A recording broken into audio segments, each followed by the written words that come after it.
Hello, good afternoon. Good afternoon, sir. Good afternoon. Good afternoon, sir. Good afternoon.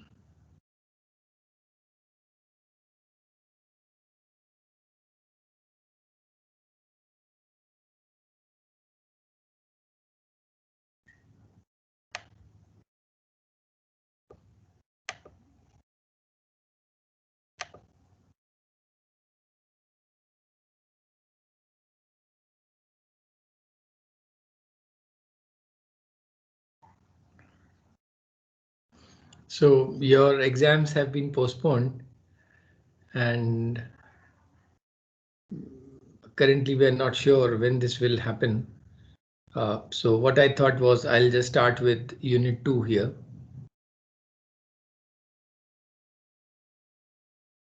Okay, how many practicals have been completed in your class? Can anybody tell me how many practicals have been completed?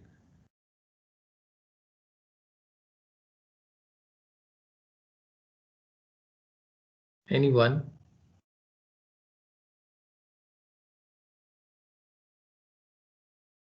Do you remember?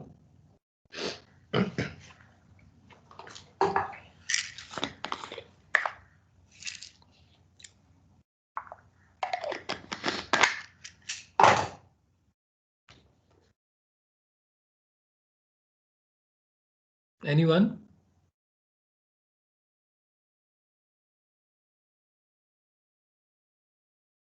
Jai Kishan?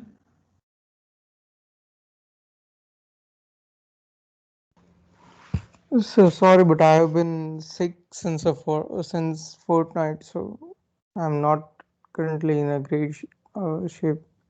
Oh, okay. What happened to you? Can't seem to point it out on something, so I'm just feeling weakness and nausea and things like that. So medicine, etc. you are taking now? Yes, sir. I'm currently under medication. Okay. Take care. Take care. Take care. Thank you, sir. Richa, do you remember? No, sir, I don't remember. Okay, then anybody who remembers, yes. Yes, Kush. Sir, around 7, I guess. Around 7. Yeah. What I feel there must be they around 9 it should be. I'm not sure because Means like, I guess one was keep in between, I guess. That's why. 7 to 8, I guess. I'm not sure. But 9. 9, who said 9? Shayan.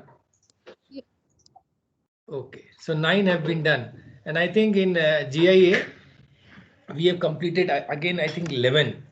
So 11 or 12. 11. I'll just check up again. Either it is 11 or 12, but I'll check up again. But I think in your class it is only 9. So I need to do 2 more, 2 to 3 more, depends. Because our minimum criteria is we should complete at least 10. So if we have done 9, 1 remains, but we'll be going about up to 11 or 12. It depends how many we have done with GIA. Anyway, I'll just share my presentation now. So I suppose you can see my slides, right? Yes, sir. Good. Yes, sir.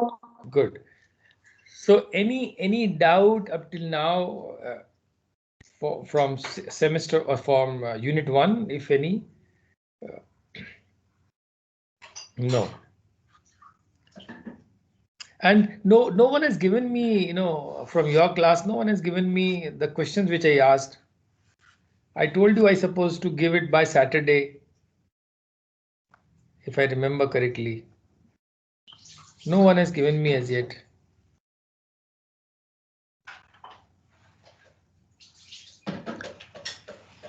Have you prepared? Hello, sir. Or have you Sir. prepared? Hello. Hello, yes. Sir, it's a prepare. I will send. So you are Karthik, okay? Yes. Okay, Karthik. Good. Sir, Yes. there's a message in a chat box if you can read it. Okay, I'll just read.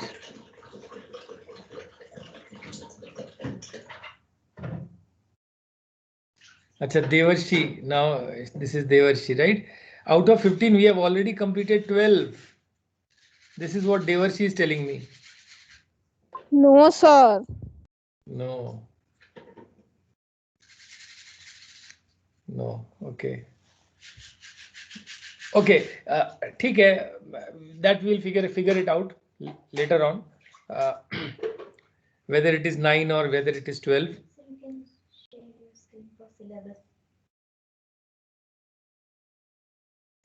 Just no problem. ठीक है. I'll just move on to unit 2. Now you see in unit 2, which is totally on statistics and data handling. Now, up till now in unit 1, what we understood was what is analytical chemistry, what is the scope of analytical chemistry, and then what kinds of analysis are being carried out. There are many things which were fundamental in understanding analytical science. Uh, now in this unit, what you would find is that we are more concerned about how to present our results, how to apply statistics to ensure greater reliability. That is the whole thing. I mean, there are ways and means through which we can apply statistical tools to our results such that our results, of course, are presentable, they are acceptable, and one is confident. That means we need to constantly validate our results. When I say these things, what I mean is I always mean when we carry out real sample analysis, not the analysis what we have done up till now in our class in BSc, where practically everything was known. Samples prepared were simulated samples. Simulated samples का मतलब कि वो samples होते हैं जिसका concentration भी हमें पता होता है, जिसके components भी हमें पता होते हैं. That is a simulated sample or a lab sample जो हम बनाते हैं, and then we test. So basically what we do in our labs is confirmatory analysis. Whatever we have prepared, we just want to check whether we get what we have prepared. So that is another kind of analysis that is may not be useful. I mean, this study may not apply there, but it will have more relevance for analyzing real samples. When I say real samples, I mean samples whose composition, whose concentration is unknown, and we don't have standards for everything in this universe.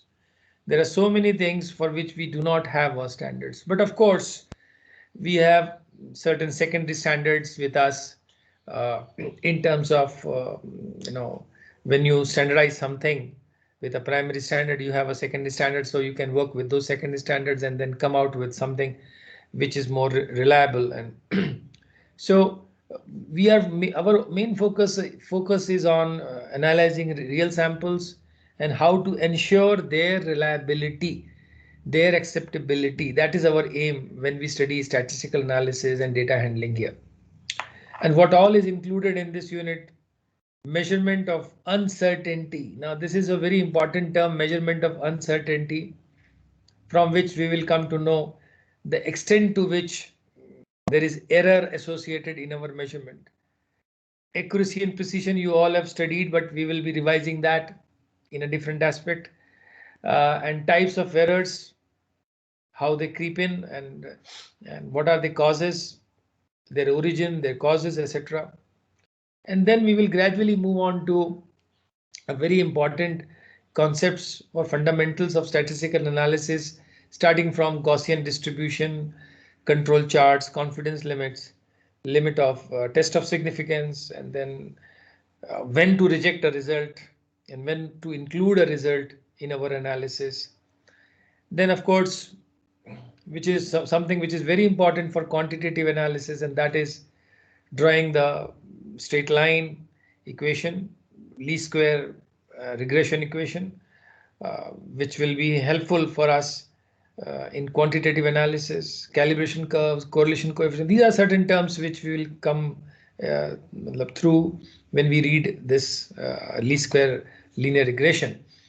And then there are other ways and means to reduce or minimize errors in our analysis. And then, of course, at the end, we have standard operating procedures, something about standard operating procedures which we need to follow in any lab, GLP, etc. Good laboratory practices, quality assurance, quality control, and finally validation of analytical methods, which is which again reinforces the acceptability of any method which we have developed. So validation basically ensures that you prove that your method is validated to the extent that it can be used and it can be reused and it can be documented, and then it can be used by others as well. So this is what you will find in this unit, and this unit assumes significance, lot of significance as an analytical chemist. One needs to understand, because as an analytical chemist, you work with so many analysis using so many instrumental techniques, and every instrumental technique gives you some data. Now, how far it can be relied upon that whatever you obtained is correct or not? Of course, you always calibrate your instrument. This is the first step in using any instrument, starting from a simple like pH meter, conductometer, potentiometer, to any of the hyphenated techniques which are currently available. So we need to calibrate that equipment. That doesn't guarantee that whatever we are going to get is correct for real samples. I'm talking for real samples. So there are other things which we also need to add to our result, such that it becomes, of course, meaningful, it becomes precise, it becomes accurate as much as possible, and it is, you know, it is acceptable. This is what is very important. Now this is where I begin this unit: measurements and error analysis. Measurement is the basis of scientific study. Of course, when we use any method or a tool or an instrument, we measure something. We measure any physical property which is having in any unit. So this is how we go for quantitative studies in scientifically. So we use a tool and do some measurements. However, all measurements are approximate values. I mean, this is a very hard-hitting statement, that all measurements are approximate values. Because when we say approximate values, what we mean is that everything works within their limitation. We as an experimenter, as an analyst, work within our limitations. Likewise, the instrument, it also has its own limitations. Plus, there are changes in the environment over a period of time which might affect the measurements. And of course, human error is always there. See, whatever we get, say for example, if somebody does some analysis, some measurements using any equipment, for example, a simple pH meter, you find out the pH of say 10 samples in front of you. Today, you standardize, you calibrate your instrument, you come out with pH values for your solutions. You do this same exercise tomorrow, or maybe after a week, or maybe after a month. Do you mean to say that we'll get the exact values? No. And that is where statistics come into play. So because this is happening, because every measurement is plagued by, or is limited by the measuring capability of a device, environment in which you measure, the process of measurement, the process which you follow for measurement, and of course human error is always there. What I am trying to emphasize here is even the same person doing the same job day in day out may not get identical results every day. So there has to be, using the same equipment, same environment possibly, but then things change every day. So we need to recalibrate and come out with some values, and so that, see, this is a workflow of an analyst. You need to constantly, repeat your analysis to be more sure, to be more confident in reporting your results. And that is why we are more worried about measurements and how can we make it more reliable, and where can we use statistical analysis to make it more meaningful. The difference between two measurements is called a variation. And another word for variation is, in scientific world, that is error. So this error is what we are concerned about, and we want to quantify this error, so that we can always say that for a given answer, that this much I can rely upon, and this much is possibly the error. Error can be of different types. You all have already read about it: systematic error, random error, etc., etc., and their causes also possibly. So we are more worried about quantifying the error in our analysis, which is very important. You may get 98%, but you may not get 98% every day. So is it changing? It is decreasing, or is it increasing? So that needs to be ascertained, because see, when you write something, one cannot write any answer or a conclusion based on one or two values. You need to do replicate analysis to come out with an answer which has acceptance. So now this error is not the same as a mistake. Now mistake is something different. When we say it is error, what we mean is that this experiment is being done by a specialized person, who is a qualified person. He knows the exact process, he knows the exact conditions, and still if he gets some variation in his results over a period of time, then we say it is an error. Mistake is different from error. Mistake is, anybody can commit mistake, whether he's a novice or he's an expert in a particular, using a particular technique, but that is a mistake. Mistake can be done by anybody. So error should not be mistaken for a mistake, which one can commit anytime, even though he's an expert. The error in measurement is a mathematical way to show the uncertainty in the result. So basically, error gives us a measure of uncertainty in the measurement which we do. And that is why without uncertainty in the measurement, the results have little meaning. Error is the difference between the result of the measurement and the true value of what is measured. So error basically is the difference between the true value or the accepted true value, which is obtained from a reference standard, if it is available, and the measured value, experimental value. Whatever is the difference is known as the error, and this shows the degree of uncertainty in the measurement. And this has to be computed after replicate analysis, as I said. And we always seek to minimize this uncertainty in the results, and hence the error to the maximum possible, whatever is to the maximum extent it is possible. We try to minimize uncertainty in the result, so that we can always say that we are more close towards the true value. We can never achieve the true value, that is for sure. By chance it is different, but as such we cannot be same as true value. So we want to be very close to true value as much as possible, and thereby reduce the component of uncertainty in the results. Further, there is an important aspect of reporting measurement. This is also very important, how you report your results.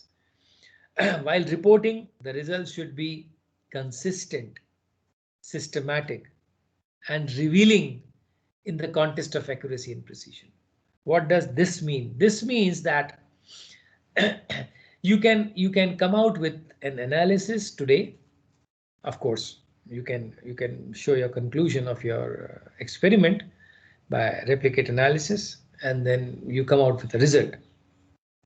But if somebody asks you in the month of February, can you repeat that same thing again for me? I am little bit, I want to further ascertain whether the samples which were given to you give the same values.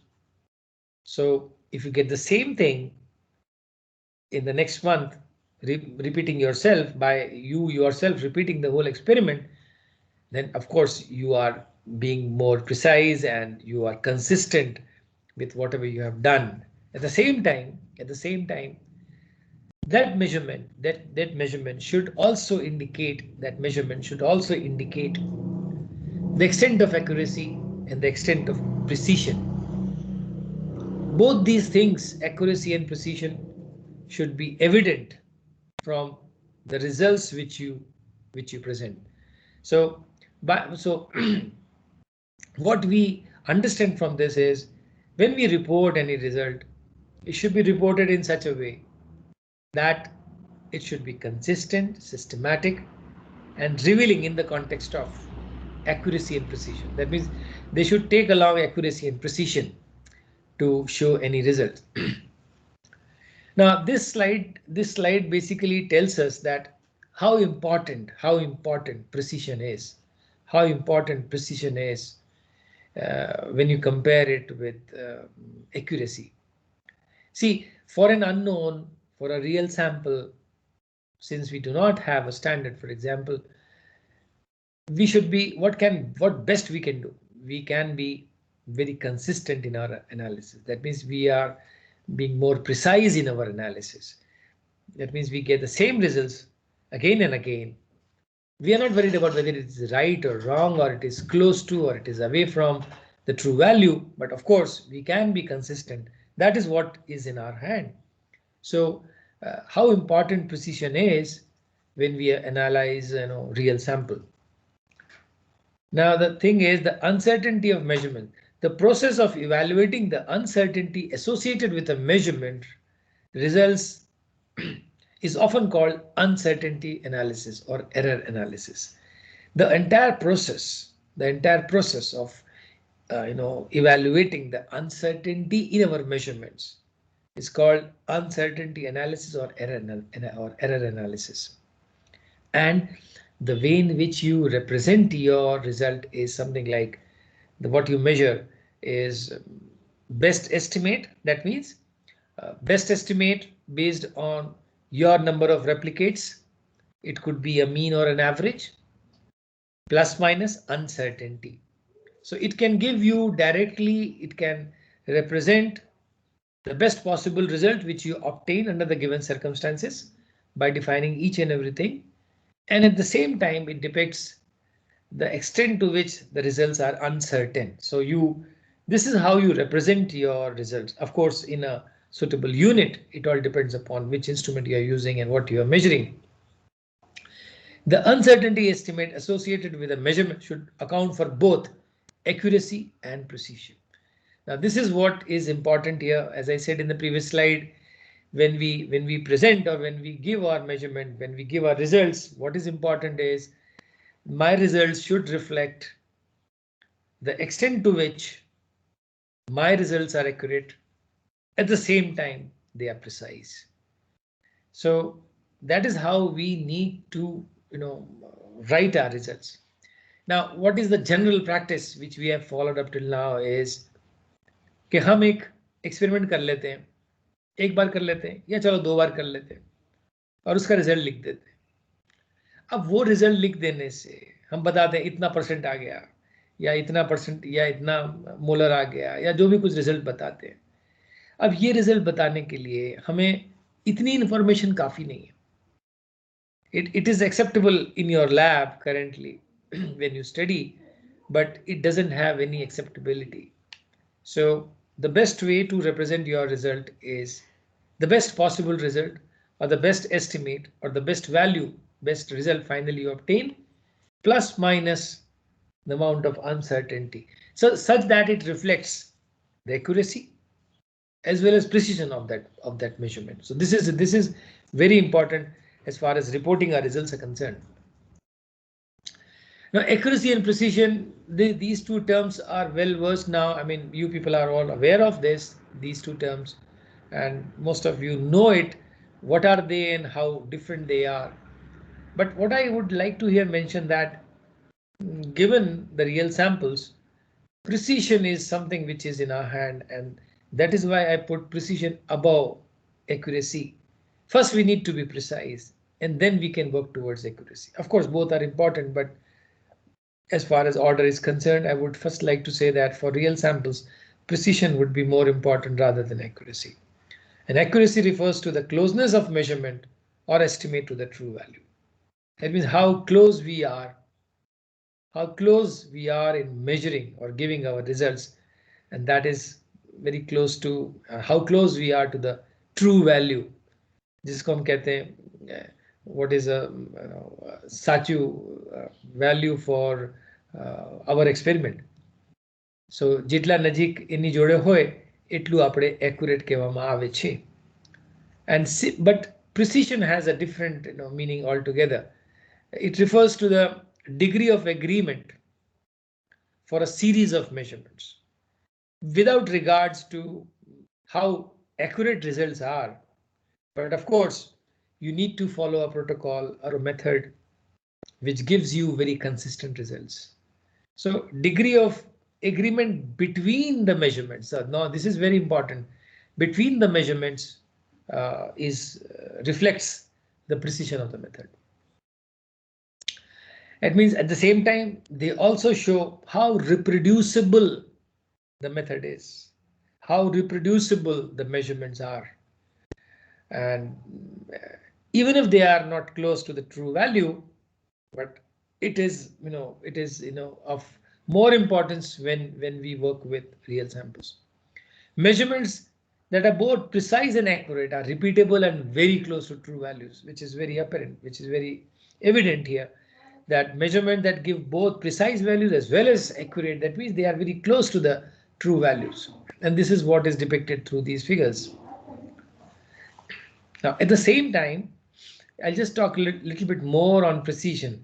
The precision of a measuring instrument is determined by the smallest unit to which it can measure. Because this is the limit. As I said, everything has its own limitations. You work with a simple pH meter.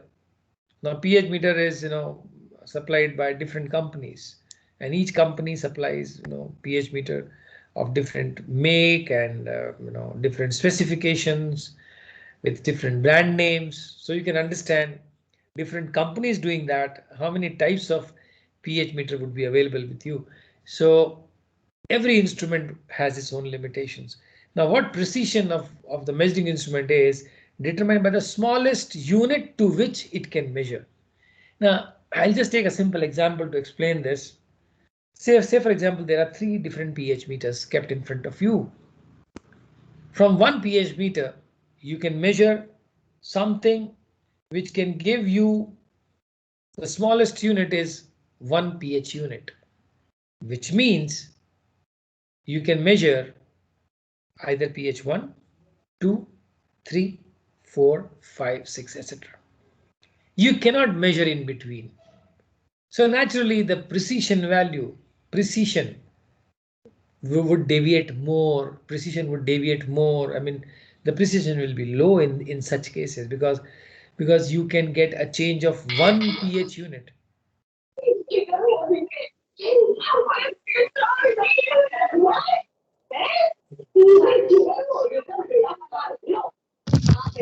What happened?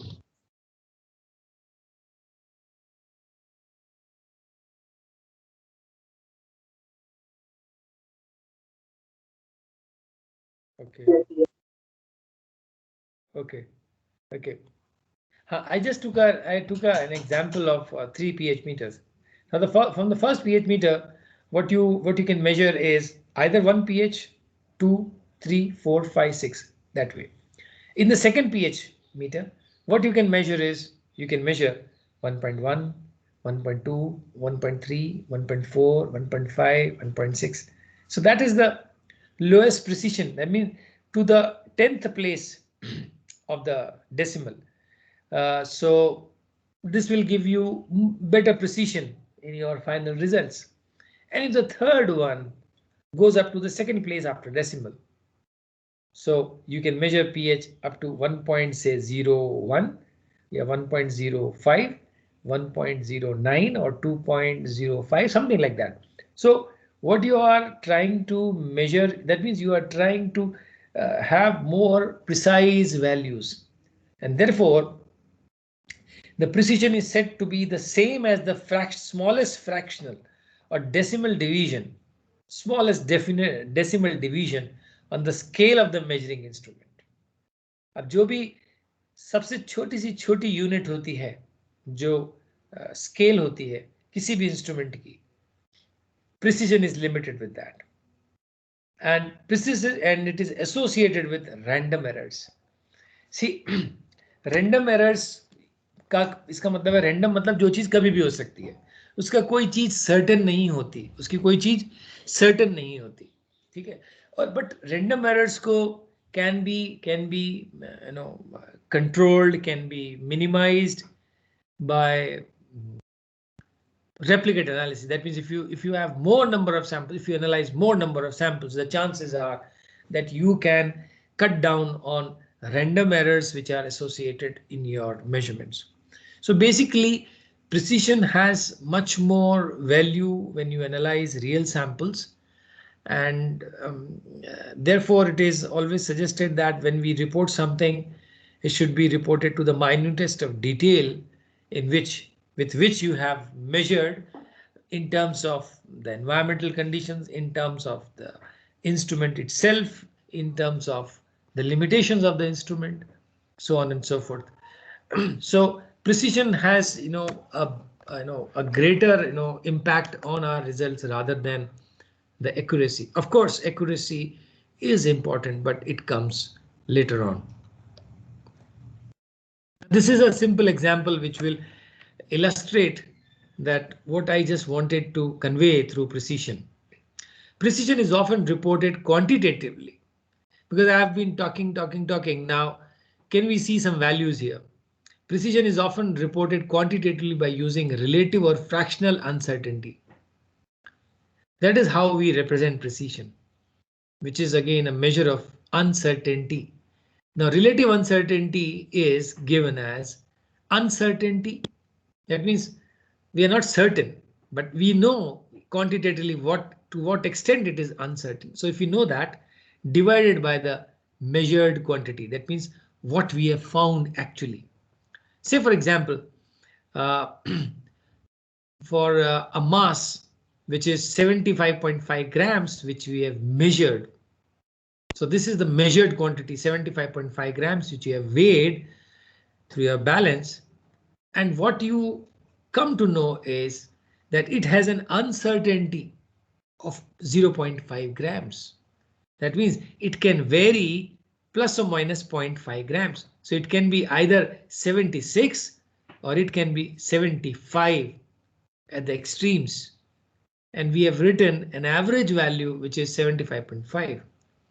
So its fractional uncertainty would be, you divide the uncertainty, which is 0.5, divided by the actual experimental value which you have quantified, and that is 75.5. What you get is 0.0066, which comes out to be approximately 0.7%. If you multiply this by 100, it will be close to 0.7%. So the measure of uncertainty in your result is very low. I mean, it is more precise. The value is 0.7%. Now just imagine, And one more thing which I can add here in precision is this uncertainty, relative uncertainty goes on increasing when you measure lower mass. Just imagine if this mass would have been, instead of 75.5, this would have been 7.55, 10 times less with a uncertainty of 0.5 grams, then this result would have been 7%, because we have reduced the mass by 10 times. We have made it 7.55. So you just divide 0.5 by 7.55 and what you get is 0.066, and that comes out to be approximately 7%. So just see the amount of uncertainty which is incorporated in your final result just by weighing a smaller quantity. And therefore you must be knowing that when we work with sophisticated instruments, the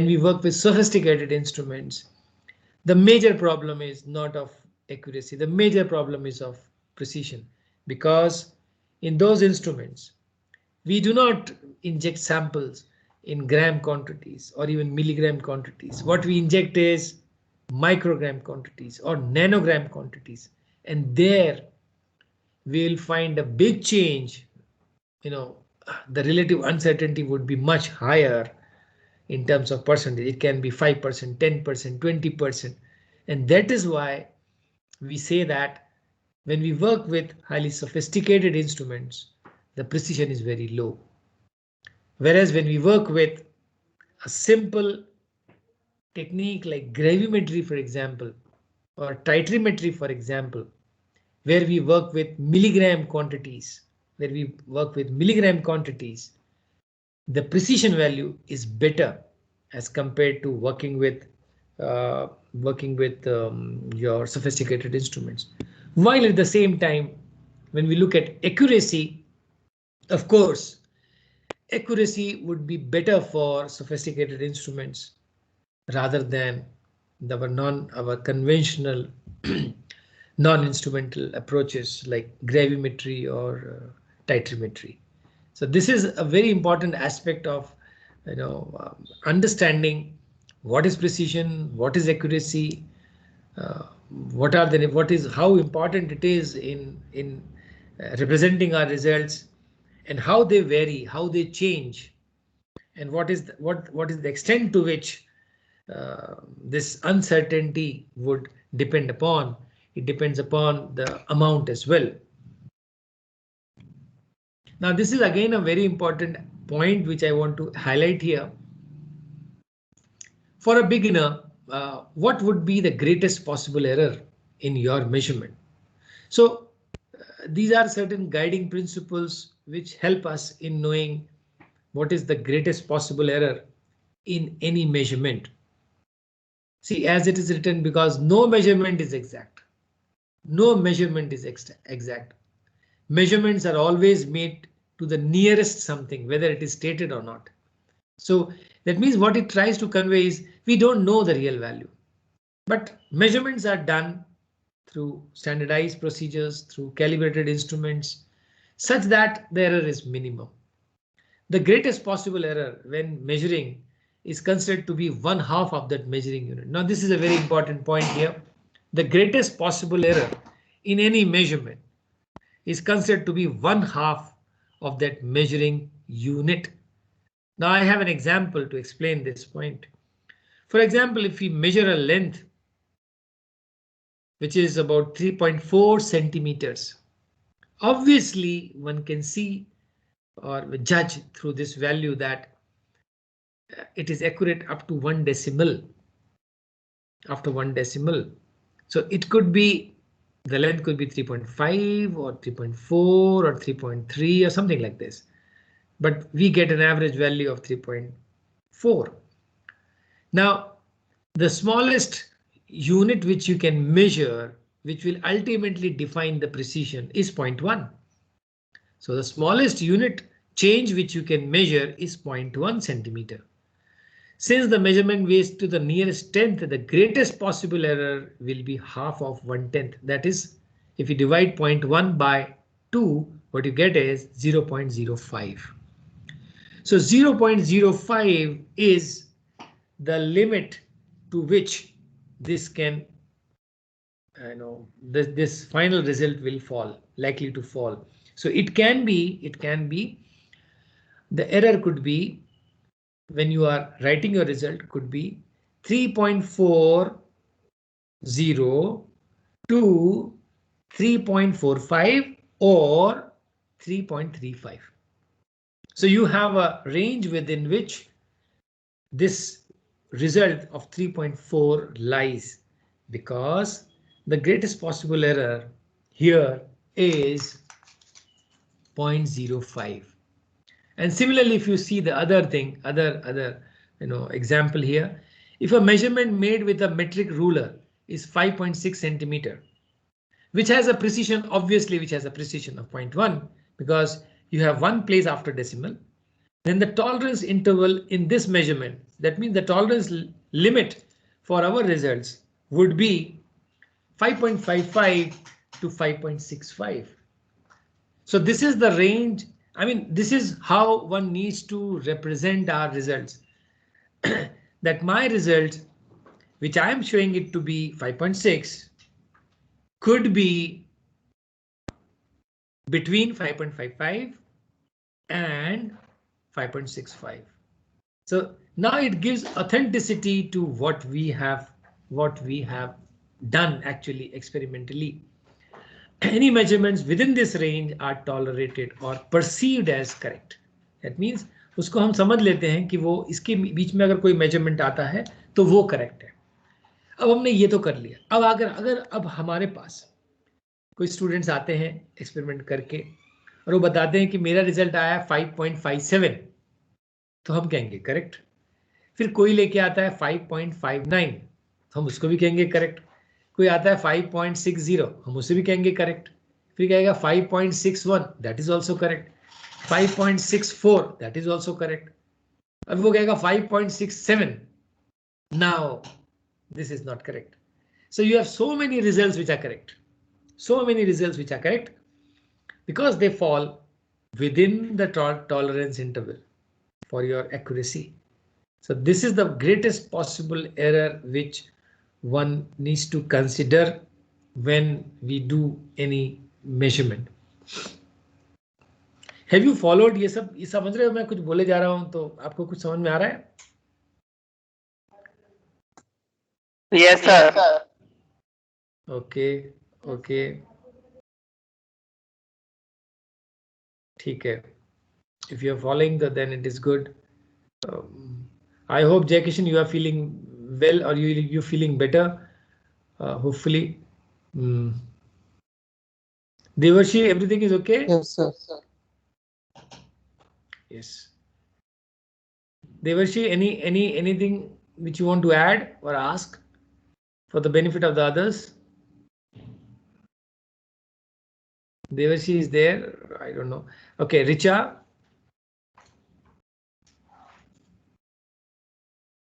Yes, sir. Yes. Anything? I mean, is it okay up till now? Yes, sir. It is fine. Good.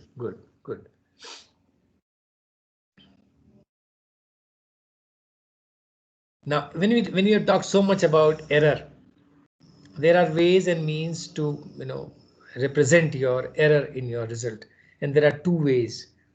One is absolute error and the relative error. Again, you all are aware of absolute error and relative error, but I'll still need to talk more on this to make you further understand how they are same and how they are different, and what finally they give us.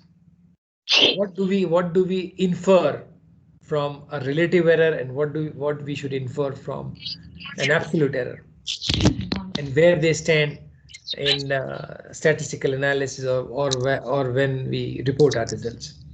Now, error in measurement may be represented by the actual amount of error or by a ratio comparing the error to the size of the measurement. तबियत तबियत तो ठीक बा। हाँ ठीक है। उसका भी लेक्चर चल रहा है। मोबाइल से मतलब पढ़ाते हैं ना। अच्छा पढ़ाई चल रही म्यूट कर लेना, है। इसका म्यूट नहीं है प्लीज। दो Okay, thank you. Error in measurement may be represented by the actual amount of error. मतलब actual amount, ये quantitative बात हो रही है कि कितना error है किसी measurement पे. Now, वो चीज हमको निकालनी है. And that is irrespective. Now, absolute error is irrespective of the mass, of the कितना आपने वे किया है या कितना आपका रिजल्ट आ रहा है. आपका रिजल्ट 100 भी कुछ आ सकता है, आपका रिजल्ट 2 भी आ सकता है, आपका रिजल्ट 0.5 भी आ सकता है. So absolute error gives you the absolute values. Now absolute error of the measurement shows how large the error is, while the relative error shows how large the error is in relation to the correct value. Now this is something more in relative error as compared to absolute value or absolute error.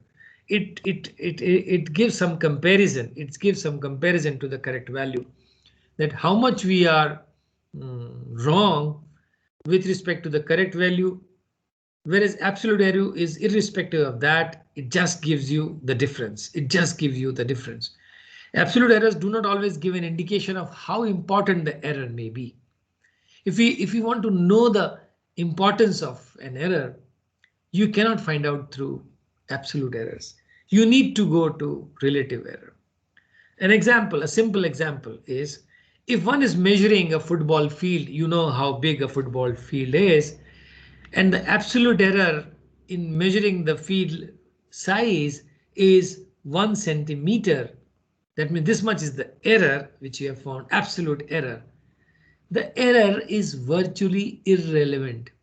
It doesn't hold any significance, right? So in such a field where you measure, I mean, it is about how many meters, and then you say the absolute error is 1 centimeter.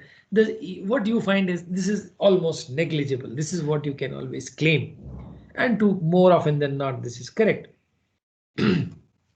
But at the same time, if we are measuring a very small area or small part of a machine which is about 3 centimeters long, an absolute error of 1 becomes very significant. So you saw that an absolute error of 1 centimeter in measuring 3 centimeter, any area or a part becomes all of a sudden becomes highly significant. But when you measure an absolute error of 1 centimeter while measuring the area of a football field or a ground or a playground, what you find is it is of very little significance. So absolute error does not give you, it simply gives you the value. It doesn't anything add to anything else to the error in your measurements, while relative error does that. For this reason, it is always more useful to express error as a relative error, and therefore it is more relevant to give your error in terms of relative error rather than absolute error. Absolute error, as it is simply the amount of physical error in a measurement. The absolute error is a measure of the difference between the measured value and the true or accepted value. This is a very straightforward equation. Absolute error is equal to difference between the measured value and the true value, or the accepted true value, or the reference value with which you compare with regard to the sign, and that is what written below. Absolute error or bias bears a sign negative when the measured value xi is less than the true value. So when the measured value is less than the true value, obviously the absolute error will have a negative sign. And when the measured value is higher than the true value, it will bear a positive sign. So I can ask you one MCQ here. and that could be what does a negative sign in absolute error indicates? What does a negative sign in the measurement of absolute error indicates? A negative sign indicates what? ये चीज मैं आपसे पूछ रहा हूं. This is my question. What does a negative sign in absolute error indicates? Your first option. The measured value is higher than the true value. The measured value is smaller than the true value. The measured value is same as the true value. And the fourth could be difficult to predict. And the fourth could be difficult to predict. So your option would be smaller than true value. Your option would be Smaller than true value. correct. So your option would be second one. I said the first option was measured value is higher than the true value. Second, I said measured value was smaller than the true value. And third was the measured value is same as or identical as the true value. And the third one is difficult to predict. Fourth one is difficult to predict. So you have this. So that is how I'm going to ask you here in this unit. These are the possible ways in which we can ask, and possibly we can have few more in the previous slides as well. I could make here, or let me just see whether I can make few here as well.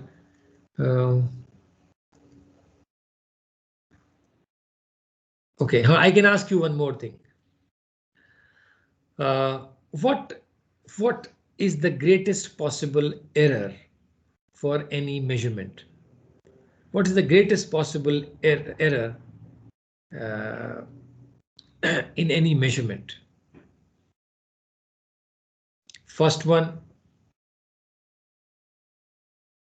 1/5 of the measuring unit, 1/2 of the measuring unit, 1/10 of the measuring unit, and fourth will be 1/100th of the measuring unit. So 1/2 of that measuring unit. Exactly. So you have another question with you. So this is how it could be asked here, and possibly uncertainty here. Okay, okay. I can ask another one as any measurement can be best represented as any measurement can be best represented as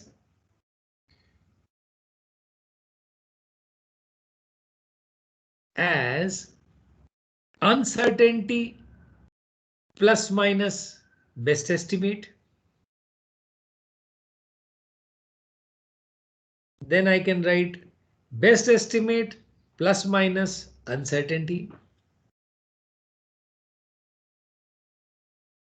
or best estimate plus uncertainty. And the fourth one would be best estimate minus uncertainty. best estimate plus minus uncertainty. Okay. So you just see how many we have done. We have made 3 such MCQs here. And that is how you can have many more from the previous slides if you can. So please keep writing these MCQs and then please share with me. Okay, so we have done till here. Okay. The other thing now, moving just ahead, maybe I'll go till 15th or 16th slide and then I can stop. Bias. There is another term called bias.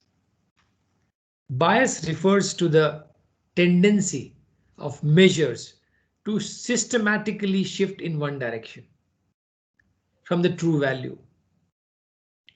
मतलब bias वो होता है कि systematically result negative आ रहा है या फिर systematically result positive आ रहा है. अगर ये कंडीशन होती है तो it is mainly associated with systematic errors. See, systematic errors को हम कंट्रोल कर सकते हैं. कंट्रोल कर सकते हैं. कैसे कंट्रोल कर सकते हैं? अगर हम अपने मेथड को और रगेड बना लें और रोबस्ट बना लें ताकि उसमें एरर कम हो, हम रिएजेंट्स अच्छे वाले यूज करें, हम इंस्ट्रूमेंट्स को अच्छे से कैलिब्रेट करें, ह्यूमन एरर कम से कम करें, तो we can reduce systematic errors to a certain extent. So bias generally refers to किसी एक तरफ अगर शिफ्ट हो जाता है रिजल्ट, मतलब माइनस ही आता रहता है. एक्सपेक्टेड 10 होता है लेकिन आता है 9.5, 9.6, 9.7. It doesn't come 10.4, 10.3, 10.2. So there is a bias, possibly bias, and then in such a case we can modify our method. We can do something so that these systematic errors, if there are, then they can be reduced or minimized or to some extent eliminated as well. Such errors are often caused by poorly calibrated instruments. So see, it is written here, such errors are often called or caused by poorly calibrated equipments. Whereas relative error is expressed as the ratio. It is the ratio now. It is no more, it should be ER. I'll just make a change here.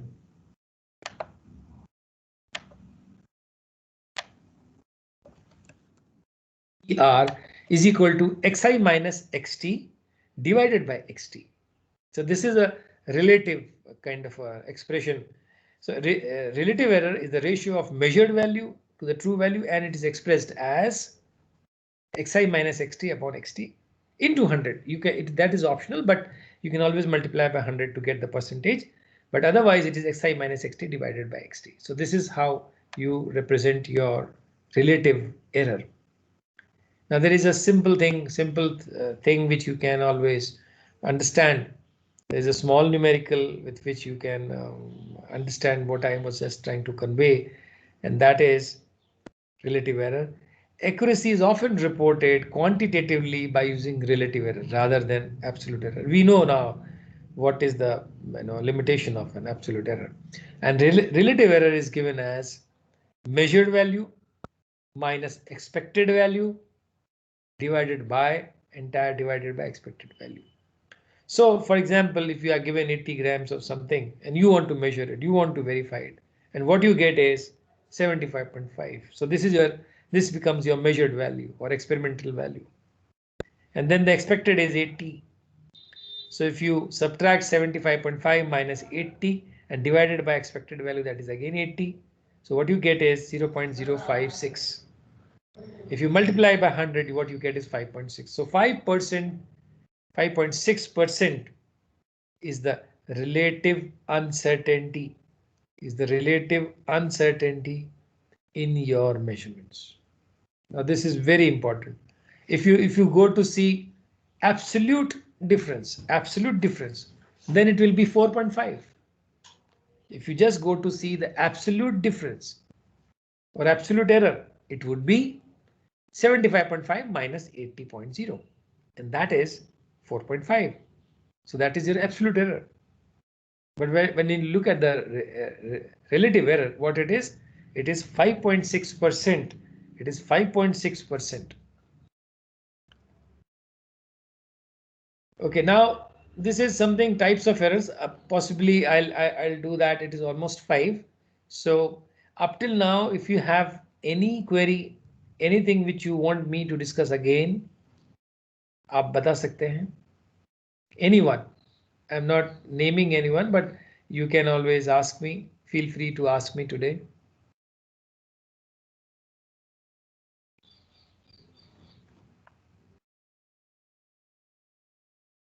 Is there anything you want to share or something? No one. Are you all there or you have gone? Yes, sir. Present.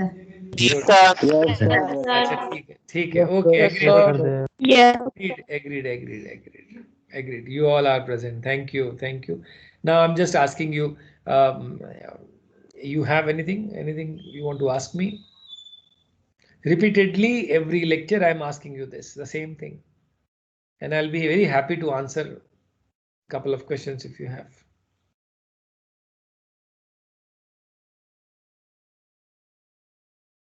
So I mean you don't have anything to answer. Okay, कोई बात नहीं है. That is absolutely fine with me. I'll just check up with this thing. You were worried about कि कितना हुआ है और कितना बाकी है. So I'll just see if I have the practicals, the list of practicals. I don't. Let me see whether I have this or not with me. No, I don't think so. It is with me now. Anyway, so ठीक है. I'll just check up with. अच्छा, can you just name few जो आपके हो गए हैं? I'll just start counting. See, calibration is done. Then preparation of or standardization is done. Number 2. Number 3 was what we did was okay. Nicotine was done. So you have 3 done. So at the same time, calcium, magnesium was done. Hardness, TDS was done. So 5 done. Then Aqueous Vitamin C. Acid in vinegar. vitamin C was done. What else? Acetic acid in vinegar. Acetic acid vinegar. So 7 done. There are Sodium carbonate and sodium bicarbonate in washing yes, soda.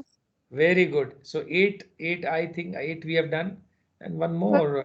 Ascorbic acid in vitamin C tablets. So also done. 9 we have finished, and then I don't know. Non-aqueous titration. हाँ non-aqueous मैंने count किया, so I think वो उतना हो गया है. और I'll just see whether what are the practicals, other practicals which we have. Okay, calibration हो गया, standardization हो गया, उसके बाद निकोटिन वाला हो गया. अच्छा, क्लोरीन वाला हो गया, ब्लीचिंग वाला. No, sir. अच्छा, वो बाकी है आप. No sir. ओके ठीक है कोई बात नहीं. Vitamin C in orange juice हो गया. Yes, sir. Okay Yes, sir. Okay. Acetic acid in vinegar. हो गया Yes, sir. sir. Yes, sir. Okay. Yes, sir. Sodium carbonate bicarbonate हो गया. Yes, sir. फिर Yes. Ascorbic acid in vitamin C भी हो गया. Yes. Yes. ओके. और calcium magnesium हो गया. फिर हो गया. टोटल डिसॉल्व सॉलिड्स भी हो गया, है ना. Yes. हो गया. अच्छा, फिर क्लोराइड क्लोराइड और सल्फेट भी हो गया. Okay okay. तो मैं समझ रहा हूं कि you have done I think 12 in that case. 12 Yes, we have sir. completed. Yes. Somebody was correct in telling me. Yes, somebody was correct in telling me that yes, you have done 12. Devarshi was saying. Devarshi. Yes, Devarshi came out. Yes, Devarshi, thank you. Devarshi said very correctly 12. So see, we have done 12. I think same number in GIA as well. So we'll not be doing any further as of now because I'm not sure. First, I want to complete this syllabus, my syllabus, theory syllabus, and if time permits, we'll be doing the other 3 as well. If time permits, because what we have now is we are supposed to have good sorted out. Richa, thank you. So what we are supposed to have now is your internal exams for theory. Then we'll have internal exams for your practicals. Then we are going to have your seminars and assignments for internals. And then maybe after a gap of say about half a week or 10 days or 15 days, maybe, I don't know, we will have your final exams. So final exams. So again, in between, if I get some chance to complete those 3, which is not required, but we have just mentioned in your syllabus. So if that is also, so if we have done only 12, for example, we have crossed the limit. I mean, 10 was the minimum, so we are over that minimum limit. So if we have done 12, we'll be asking you only out of 12 during our internal exams or during our external exams. That you should be rest assured कि जितना किया है ना उसी में से हम पूछेंगे. We are not going to ask from the other 3 which you have not done. तो if time permits हम वो करेंगे. अगर if time doesn't permit, we'll not do. ठीक है, वो हमने ऑप्शनल रखा था, ज्यादा ही रखा है. But theory, I'm more concerned about theory first. So let me complete this theory first. And even on Wednesday, in the morning, I'll be taking theory of classes of yours. So practical, I'm not sure, but I'll be telling you on that same day. I'll be taking theory during practical. That is from 10 a.m. morning. I'll be taking your theory class just to complete my syllabus. Similarly, I suppose Divya Mishra madam also will be taking a theory class, and hopefully we will. अच्छा, वो complete हो गया है Mishra madam का unit जो 4th unit था. Is it over? Sir एक lecture No, sir. 1 to 2 No, lecture. ठीक है. So maybe this week, maybe tomorrow, you have lecture. Yes, sir. She said she requires one more lecture to complete. So tomorrow, possibly tomorrow. Tomorrow is Tuesday. She might complete tomorrow. तो वो तो हो जाएगा. And जो भी रहेगा वो मेरा रहेगा. अच्छा, उनका क्या है? वो अर्चना मैडम का, उनका कितना है बाकी? Conductive metering बाकी है. Started with conductive meter today. Okay. So possibly we'll complete together. मतलब by the time I'll finish, I think the entire syllabus will be over, because I'll be moving on to the second week also, this week and the next week. I hope to complete that. I'll be taking a little bit extra so that you are free from my side, and then you can prepare your MCQs as much as possible, and then you can share so that I also have something to ask you. ठीक है. Okay, so now I will stop recording and then I'll just take your